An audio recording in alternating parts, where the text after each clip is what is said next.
आजकाल आपण सगळेच जण ताणतणावाच्या जगामध्ये वावरतो आहोत नाही का?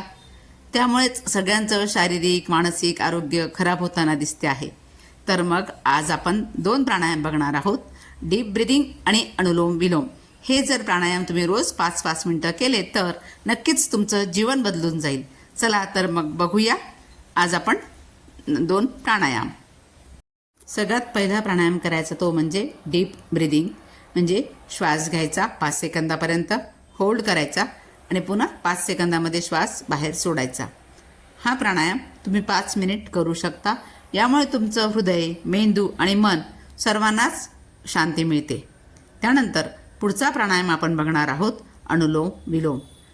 अनुलोम विलोम प्राणायामामध्ये डाव्या बाजूने श्वास घ्यायचा असतो, उजव्या नाकपुडीतून सोडायचा असतो, उजव्या नाकपुडीतून घेऊन डाव्या नाकपुडीने सोडायचा असतो.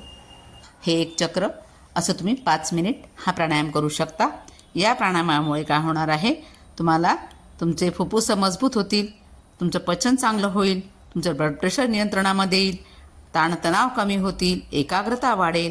एवढे सगळे फायदे जर या प्राणायामाने मिळत असतील तर का नाही हे प्राणायाम करायचे? तर चला आजच चालू करूया. माझा हा व्हिडिओ पूर्ण पाहिल्याबद्दल खूप खूप धन्यवाद.